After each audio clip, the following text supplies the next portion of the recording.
ये मैंने 1 मीटर का फैब्रिक ले रखा है। ये मेरा सिल्क का फैब्रिक है और ये मेरा लाइनिंग के लिए ले रखा है मैंने कॉटन का फैब्रिक है। तो फैब्रिक को देखिए इस तरीके से मैंने बिछा कर रखा है फोल्ड करके। ये मेरा 4 फोल्ड है। तैयार लेंथ मुझे 15 इंच चाहिए। यहाँ से हम लेंगे शोल्डर का हाफ, तो 5.5 इंच ले रही हूँ। आर्म होल यहाँ से लूँगी मैं 6 इंच। तो यहाँ से 6 इंच पे मार्क कर लेना इस तरीके से। इसके बाद हम इसके बॉस लाइन की मार्किंग करेंगे। तो चेस्ट का 4 प्लस इसमें 2 इंच रखना है। तो देखिए इसमें मैंने 2 इंच प्लस कर लिया। इसके बाद हम यहाँ से वेस्ट की मार्किंग करेंगे। तो वेस्ट का 4, 1.5 इंच हम इसमें डार्ट के लिए रखेंगे और 1.5 इंच का इसमें हमने मार्जिन रखना है। आप चाहे तो 1 इंच भी रख सकते हैं। यहाँ मेरा फैब्रिक 1 इंच बच रहा है तो मैंने 1 इंच रखा है। अब यहाँ से इस लाइन को हम इस तरीके से मिला देंगे। अब देखिए इस तरीके से मैंने लाइन ड्रॉ कर लिया है। इसके बाद हमें कुछ भी नहीं करना। इस पीस को, जो ऊपर वाले पीस को आप हटा दीजिए। मैंने ये कट करके रखा हुआ था। तो यहाँ से हम पहले चेक कर लेते हैं। तो हमें शोल्डर टू एपेक्स पॉइंट लेना है 10 इंच। तो 10 इंच पे मैंने मार्क कर लिया इस तरीके से। यहाँ से हम 3.5 इंच पे मार्क करेंगे। इसके बाद यहाँ से भी हमें 3.5 इंच लेना है और इसके बाद हम यहाँ से इस लाइन को सीधा कर लेंगे। तो देखिए इस लाइन को मैंने इस तरीके से रख के सीधा कर लिया है। सीधा करने के बाद जो हमने डार्ट की गैपिंग रखी थी वो मैंने 1.5 इंच पे रखी थी। तो हमने यहाँ पे इस तरीके से निशान लगाया। 2 इंच हमें स्ट्रेट रखना है और इसमें हमें देखिए इस तरीके से शेप देना है। आप चाहें तो फ्रेंच कर्व की हेल्प से भी शेप दे सकते हैं। अब हमें ये आर्म होल के साइड पे इस निशान को हम आगे लेकर जाएंगे और देखिए इस तरीके से शेप दे देना है। प्रिंसेस कट का मैंने शेप दे दिया है इसमें। अब देखिए इसमें हमें कुछ भी नहीं करना। ये अपर वाले पार्ट को हम इस तरीके से अलग कर देंगे। अब ये देखिए इस तरीके से ये मैंने कटिंग कर ली है। इसमें मैंने फ्रंट और बैक दोनों पीस हमारे कट होंगे। तो एक पीस को इसमें से मैं अलग कर लेती हूँ। तो देखिए इस तरीके से मैंने एक पीस को अलग कर लिया है। ये मेरा फ्रंट हो गया, ये मेरा बैक पार्ट हो गया। बैक पार्ट पे हमें कुछ भी नहीं करना है। हमें साइड में इसमें ज़िप रखूँगी मैं। यहाँ से देखिए मैं वेस्ट का 4 और इसमें 1 इंच हमने डार्ट के लिए रखना है और 2 इंच का हमने मार्जिन रख लेना है। तो देखिए इस तरीके से मैंने ये मार्क कर लिया। मार्क करने के बाद जो हमें इसमें इस लाइन को हम इस लाइन से रख के मिला देंगे। देखिए मैं लाइन ड्रॉ कर ली। लाइन ड्रॉ करने के बाद यहाँ से मैं जो टक्स के लिए लेना है वो 3.5 इंच पे लेंगे और जो टक्स की लंबाई रहेगी वो मैं 7 इंच रख रही हूँ। आप अपने हिसाब से कम ज़्यादा रख सकते हैं। अगर आप चाहें तो इसकी जो लेंथ है वो कम कर सकते हैं। जो ब्लाउज़ की जो बैक साइड की जो लेंथ है वो कम कर सकते हैं। मैंने इतना ही रखना था। तो देखिए इस तरीके से मैंने ये दोनों पार्ट की मैंने मार्किंग कर ली है, फ्रंट और बैक की। अब हमें कटिंग करनी है सिर्फ हमारे फ्रंट पार्ट में, क्योंकि बैक पार्ट में हमें कुछ भी नहीं करना। तो देखिए फ्रंट पार्ट हो गया मेरा। यहाँ से मैंने कटिंग कर लेनी है। जैसे हमने निशान लगाया है वैसे ही हम इसमें कट कर लेंगे। देखिए इधर से कट कर लिया मैंने। यहाँ से भी हमें जैसे शेप है वैसा ही कट कर लेंगे। नोक नहीं निकालनी है आपको। देखिए इस तरीके से मैंने कट कर लिया। अब हमें जो हमारा मेन फैब्रिक था सिल्क वाला, उसके ऊपर रख के मैं इसे ट्रेस कर लेंगे। तो देखिए मैंने रख के इसको कटिंग कर ली है। मैंने सीधे पे सीधा रखा हुआ है। अगर आप मेरी वीडियोस देखते होंगे तो आपको पता होगा ये। अब देखिए हमें इसमें सिलाई करनी है। तो लाइनिंग को लाइनिंग के साथ और मेन फैब्रिक को मेन फैब्रिक के साथ रख के स्टिच कर लेना है। तो देखिए बहुत आसान है ये। मैंने अपनी ऑलरेडी वीडियोस में बता के रखा है। अब देखिए इसको बनाने से पहले मैंने ये फ्रिल बनानी है। तो फ्रिल पहले हम तैयार कर लेंगे। तो देखिए फ्रिल के लिए देखिए इस तरीके से मैं इसमें छोटी छोटी प्लीट्स डालूँगी। आप चाहें तो किसी बॉबिन पिन की हेल्प से या फिर हाथ से भी करके इस तरीके से छोटी छोटी प्लीट्स बना सकते हैं। अभी तक अगर आपने मेरे चैनल को सब्सक्राइब नहीं किया है तो प्लीज़ मेरे चैनल को सब्सक्राइब करिए और प्रेस द बेल आइकन, जिससे आपको मेरी अपकमिंग वीडियोस के नोटिफिकेशन मिलते रहे और आप मेरी वीडियोस सबसे पहले देख सकें। तो इसमें हमें छोटी छोटी प्लीट्स इस तरीके से पूरे पे बना लेनी है। देखिए इसको मैंने ये बड़ी सी स्ट्रिप ले रखी थी और जो स्ट्रिप की जो लेंथ रखी है वो थी मैंने वो 4 इंच रखी थी। और देखिए इसमें हमें छोटी छोटी प्लीट्स करके बना लेनी है। आपको जितनी चाहिए होगी उतनी अपने हिसाब से बना लीजिए। अब देखिए हमें इसमें सिलाई करनी है। तो सिलाई करने से पहले आपको ये सारे पीसेस को जोड़ लेना है। लाइनिंग को लाइनिंग के साथ और मेन फैब्रिक को मेन फैब्रिक के साथ रख के स्टिच कर लेना है। तो मैं आपको इसमें सिलाई लगाकर दिखा देती हूँ।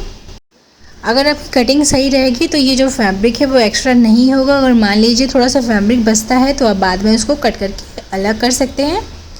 देखिए मैंने लाइनिंग पे सिलाई कर ली थी। अब हमारा जो मेन फैब्रिक है उसके ऊपर रख के हमें सिलाई कर लेनी है। तो देखिए इस तरीके से मैंने इसमें सिलाई लगाकर इसे रेडी कर लिया है।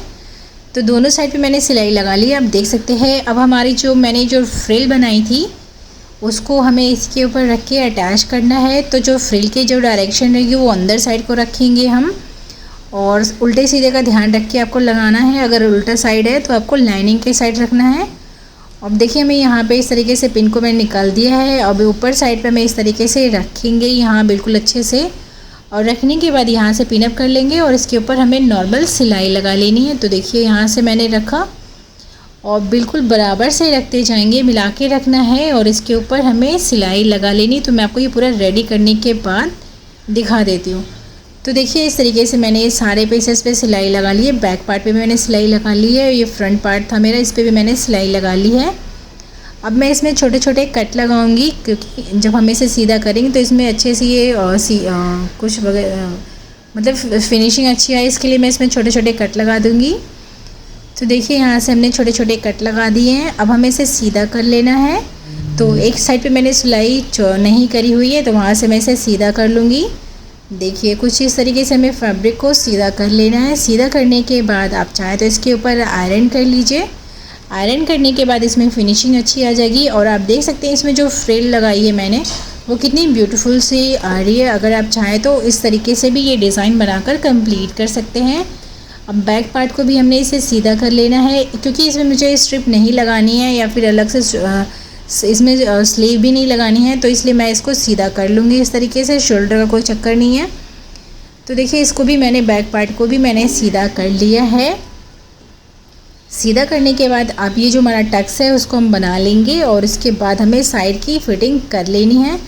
तो साइड की फ़िटिंग करने से पहले यहाँ से जो इसका मिड है इसके यहाँ पे हम निशान लगा लेंगे। यहाँ पे मैं इसका मेज़र कर लूँगी कितना है ये, उसके बाद हमें यहाँ पे इलास्टिक लगानी है। तो देखिए मेरा 9 इंच है, तो हम यहाँ से हम इसका हाफ़ रखेंगे तो ये इस तरीके से श्रिंक हो जाएगी और यहाँ पे ये अच्छा सा लुक आ जाएगा। तो देखिए इसको हमें यहाँ पे रख के लगा लेना है। तो आप चाहें तो इसको ये बिल्कुल पहले कट कर लीजिए या फिर आप निशान लगाकर इस तरीके से रख सकते हैं, बाद में आप इसकी कटिंग कर सकते हैं। तो मैं सीधे इसे मशीन पे रख के इसमें सिलाई लगाऊंगी। तो देखिए यहाँ से हमने सिलाई लगानी स्टार्ट कर दी है। हम यहाँ पे पहले थोड़ा सा पक्का कर लेंगे। देखिए अब हमें जो इलास्टिक है उसे हमें खींच के रखना है और जो हमने निशान लगाया था वहाँ तक हमें इसमें सिलाई लगा लेनी है। तो आपको इलास्टिक को खींच के रखेंगे तो इसमें जो डिज़ाइन हमने चाहिए वो बन जाएगी। देखिए यहाँ से हमने फ़िक्स कर लिया। जो इसके बाद जो इलास्टिक बच रही है एक्स्ट्रा और थ्रेड वगैरह है वो हम कट कर लेंगे। तो देखिए इस तरीके से मैंने कट कर लिया है। ये आप ऊपर से लगाएंगे तभी इसका जो लुक आएगा वो बहुत अच्छा सा आएगा। तो देखिए इस तरीके से ये मैंने डिज़ाइन बना ली है। आप देख सकते हैं कितना ब्यूटीफुल सा लुक आ रहा है। इसमें कोई भी शेप देने की ज़रूरत नहीं पड़ी, ये वैसा ही बन गया। अब हमें इसकी साइड की फ़िटिंग कर लेनी है। तो साइड की फ़िटिंग करने के लिए यहाँ से मैंने निशान लगाया था वहाँ पे हमें रख के सिलाई कर लेनी है और जो हमें टक्स डालना था वो भी हमें लगा लेनी है। तो देखिए इस तरीके से ये मैंने पीस को रेडी कर लिया है, ये आप देख सकते हैं। अगर आपको नॉर्मल इस तरीके से भी ब्लाउज़ बनानी हो या क्रॉप टॉप बनाना हो तो आप बना सकते हैं, इसमें कोई दिक्कत नहीं है। आप स्ट्रिप लगा लीजिए या फिर ऐसे भी रख सकते हैं। साइड में मैंने ज़िप लगाई हुई है। बैक का व्यू दिखा देती हूँ मैं। देखिए बैक से मैंने इस तरीके से टक्स लगाया हुआ है, आप देख सकते हैं। अब हमें इसमें जो स्लीव लगानी है उसके लिए देखिए मैंने फैब्रिक को बीच में से फोल्ड करके रखा है। जो इसकी वेट है वो मैंने 22 इंच रखी है। तो देखिए 22 इंच को मैंने फोल्ड करा तो 11 इंच आया और जो इसकी लेंथ रखी वो मैंने 22 इंच रखी है। इसके ऊपर मैं कफ लगाऊंगी। तो देखिए हमें यहाँ से देखिए शोल्डर जितना चाहिए आपको उतने में गैदरिंग करनी है आपको। तो और नीचे साइड पे जो बॉटम चाहिए, जितना भी बॉटम चाहिए आपको उतना रेडी करना है। तो सबसे पहले इसमें मैं ऊपर साइड पे इलास्टिक लगाऊंगी। तो इलास्टिक के लिए मैंने फैब्रिक को ऊपर साइड पे फोल्ड कर लेना है, जैसे हम नेफा बनाते हैं। ये देखिए मैंने यहाँ से फोल्ड करके रखा है। यहाँ पे मैंने कच्ची सिलाई लगाई है। तो एक थ्रेड को आप इस तरीके से पकड़िए और खींचेंगे तो इसमें गैदरिंग बनती जाएगी कुछ इस तरीके से। ये देखिए हम इस तरीके से एक थ्रेड को पकड़ना है और इसको खींचते जाएंगे तो इसमें ये देखिए इस तरीके से गैदरिंग होती जाएगी। और आपको जितना चाहिए उसके हिसाब से आप ये रख सकते हैं। तो देखिए इस तरीके से मैंने यहाँ से गैदर कर लिया है। इसके ऊपर मैंने यहाँ पे इलास्टिक लगानी है। तो जो इलास्टिक है वो मैंने जो हमारा आर्म होल है, आर्म होल से आप मतलब जैसे 7 इंच हमें आर्म होल चाहिए होगा, तो आप चाहे इस तरीके से भी रख सकते हैं या फिर 7 से आप 2 इंच एक्स्ट्रा रख लीजिए।